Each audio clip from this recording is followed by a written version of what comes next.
ভাষা বলে। অভয়ার বাবা মাকে 10 লাখ দিয়ে কিনতে গেছিলেন। মার্কস্ট্রিটের ঘটনাকে বলেছিলেন ছোট ঘটনা, আজকালির ঘটনাকে বলেছিলেন লাভ অ্যাফেয়ার, কালিয়াগঞ্জের ঘটনাকে বলেছিলেন মেয়েটা অন্তঃসত্ত্বা ছিল। ঝাড়ের বাঁশ কি আলাদা হবে নাকি? সব বাঁশ একই রকম হবে, তাই তো মমতার ঝাড়। কিন্তু বারবার বলছেন নাকি অসুস্থ, আবার আজকে ছুটি দিয়েছেন যে সেনা থেকে উঠতে পারছে না, 5 দিন বেঁধে। মমতা ব্যানার্জির সঙ্গে কথা বলি। মমতা ব্যানার্জি ডেপুটি স্পিকার বীরভূমের কোর কমিটির চেয়ারম্যান আশিস ব্যানার্জিকে ফোন করে না, আশিস ব্যানার্জির সামনে কেষ্টকে ফোন করে। মমতা ব্যানার্জির স্ট্যাম্প ওর পিছনে আছে। ও যা করছে এটা কমপ্লিটলি মমতা ব্যানার্জির গাইডেন্সে করছে, এবং ওয়ান ফাইন মর্নিং ও কোর্টে যাবে, বেল পেয়ে যাবে, লিখে রাখবেন। আর বোলপুরের আইসি সাসপেন্ড হবে। পশ্চিম বাংলায় পুলিশের কেন প্রতিবাদ হচ্ছে? প্রত্যেকটা পুলিশের যারা আনম্যারিড ছেড়ে দেন, স্ত্রী আছে, মা আছে, মা তো সকলেরই আছে, আর যারা ম্যারিড প্রত্যেকেরই 90% লোকই ম্যারিড মনে হয়, আরো বেশি হবে, তাদের প্রত্যেকের স্ত্রী আছে। তৃণমূলের একজন বড় নেতা, সরকারের এসআরটি এর চেয়ারম্যান, রাজ্য সরকারের পদাধিকারী, তিনি নীলবাতি লাগানো যে গাড়িটা চড়েন এটা পশ্চিমবঙ্গ সরকারের। তিনি বলছেন তোর বউকে, তোর মাকে রেপ করবো, 5 বার বলেছে। এটা হয়েছে মমতার জন্য। পুলিশের অ্যাসোসিয়েশন এবং নন গেজেটেড 11 সালে এসে প্রথম তুলেছে। এই যে মমতার বাড়িতে যে বাজার করে শান্তনু সিনহা, তার ওয়েলফেয়ার কথা বলছে না কেন? সব সিভিক ভলেন্টিয়ারের কাছ থেকে চাঁদা তোলে, আর সব কনস্টেবলদের কাছ থেকে বেতন থেকে ডিডাকশন হয়ে যায় ওয়েলফেয়ারের চাঁদা।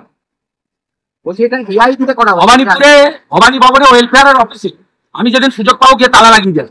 বলছি এআই দিয়ে করেছে, এটা বিরোধীদের চক্রান্ত, বিজেপির চক্রান্ত। এই কাট ক্লোজ।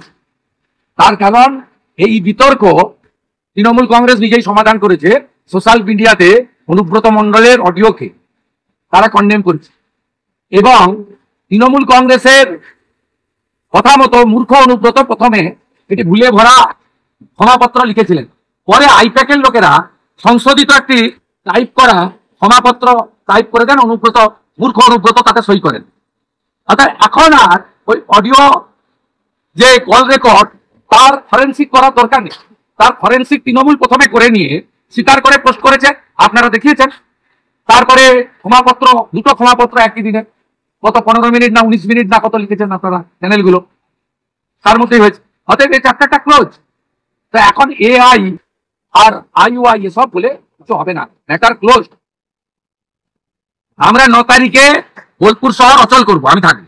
অমিত শাহজি আপনাকে মিত্র বলে সম্বোধন করলেন, তারপরে বললেন যে আপনাকে দেখে দিদি কাপুনি ধরে, আপিসের ভোটের কি আপনি কাণ্ডারি? উনি না, সব প্রশ্নের উত্তর আমি দেবো না। উনি সব খবর রাখেন। প্রত্যেক বিধানসভা সেশনে বিরোধী দলনেতাকে সাসপেন্ড করা হয়, উনি সেটা 22 সাল থেকে দেখছেন, অবজার্ভ করেছেন।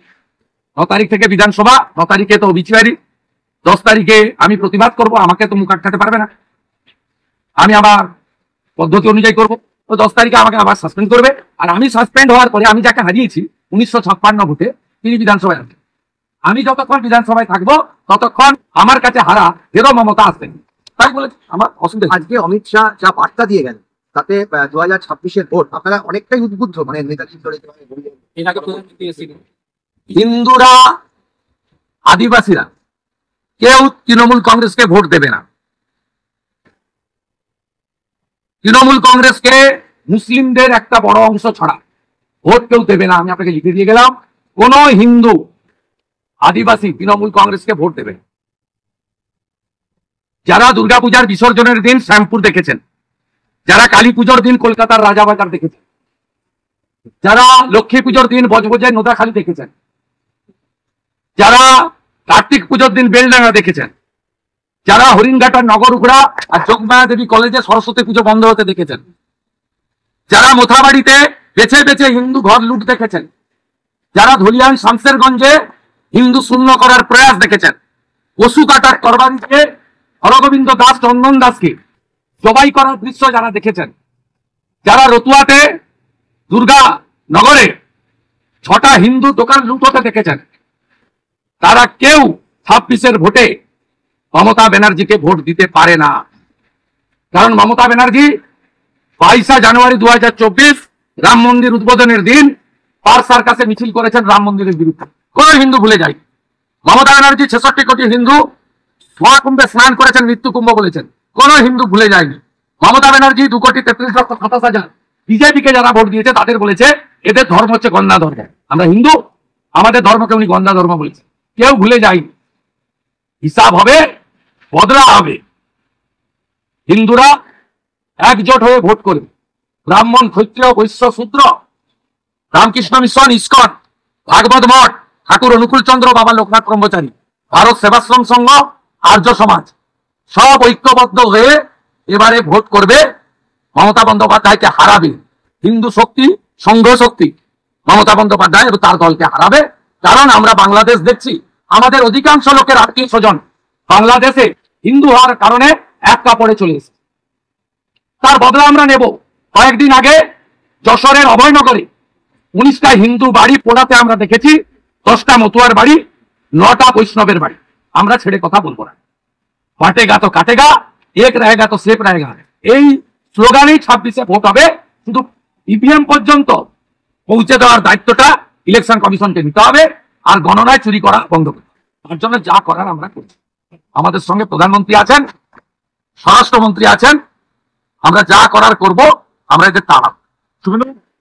এই জন্য নজরুল জয়ন্তীতে মুখ্যমন্ত্রী গান গেয়েছে, আমার দেওয়া সময় হলো তাও বিদায়। আপনাকে কেউ ছাড়বে না। আপনি যা চুরি করেছেন আপনাকে শাস্তি পেতে হবে। চন্দ্রিমা ভট্টাচার্য তিনি বলছেন অমিত শাহ আপনি ব্যর্থ, আপনাদের জন্য 26 জন মারা গেল, জঙ্গি ধরতে পারলেন না, আপনার পদত্যাগ করা উচিত। বাংলায় এসে অনুপ্রবেশ নিয়ে আপনি বড় বড় কথা বলছেন। উনি ক্লিয়ার করেছেন যে জমি দাও, তারপরে হিসাব নিবে বিএসএফ এর কাছ থেকে। এক বি পারিন্দা ঘুষনি নেই দেগা বলেছেন, জমিটা দিয়ে দিতে বলুন। আর ভারতবর্ষের ভিতরেও এই ধরনের দেশ বিরোধী শক্তি আছে বলে ধর্ম দেখে দেখে পায়েল গায়ে খুন হতে হয়েছে। আপনার বাড়ির কাছে যাদবপুরে টুকরে টুকরে গ্যাং থাকে। এই পশ্চিমবঙ্গ থেকে পাকিস্তানকে সমর্থন করে একাধিক পোস্ট হয়েছে। এখান থেকে 10 কিলোমিটার দূরে বারাসাতে একটা মাংস দোকানদার সরাসরি পাকিস্তানকে সমর্থন করে পোস্ট করেছে। অতএব পায়েল গায়ে যারা সিঁদুর দেখে খুন করেছে, হাতের তাগা থেকে খুন করেছে, কলমা পড়তে না পারার কারণে খুন করেছে, তারা তো দেশের ভিতরেও ঢুকে আছে এবং তাদের রক্ষক হচ্ছে মমতা বন্দ্যোপাধ্যায়ের পার্টি। এই পার্টি ব্যান অর্গানাইজেশন PFI প্যারেডে অংশগ্রহণ করা ফরাক্কার MLA মনিরুল, TMC-র MLA, ব্যান অর্গানাইজেশন সিমি তার নেতা হাসান আহমেদ ইমরান তাকে রাজ্যসভায় পাঠায়। আপনার মন্ত্রী ফিরাদ হাকিম পাকিস্তানের ডন পত্রিকাকে নিয়ে গিয়ে ইকবালপুরে বলেন ইহা ভি এক মিনি পাকিস্তান হ্যায়। তা আছে তো ভিতরে। এদেরকে সাফাই করার জন্য এখানে বিজেপিকে আনা দরকার। আর বিজেপির প্রথম কাজ হবে যোগীজির কাছ থেকে ব্লিচিং আর হেমন্ত বিশ্ব শর্মার কাছ থেকে ফিনাইল এনে আগে এদেরকে পরিষ্কার